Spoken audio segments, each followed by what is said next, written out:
好，来，乡亲啊，继续来看台湾发生像柬埔寨迄种的诈骗集团的收金案，互台湾民众真着惊。警政署下令全力来抓诈骗集团，台北市的警方是加强来扫动，结果掌握到有诈骗集团透过线顶游戏来交朋友，无就是伫网络顶用高薪水来征财。 约被害人出来见面，等骗到对方的小户口座甲提款卡了后，都甲被害人掠去关离的旅社。台北市的警方到初六为止，已经掠到相关的嫌犯27个，救出到被害者20个人。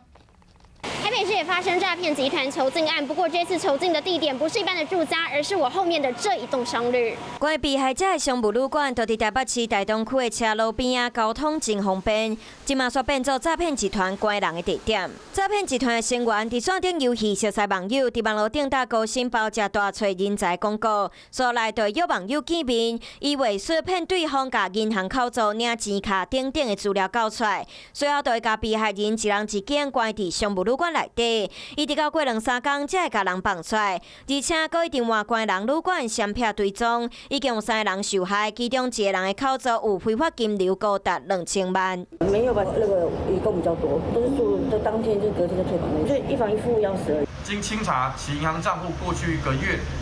不法金流高达新台币近2000万，并将相关犯钱一网打获。9案1洗钱诈欺。 已请台湾士林地方检察署侦办在案。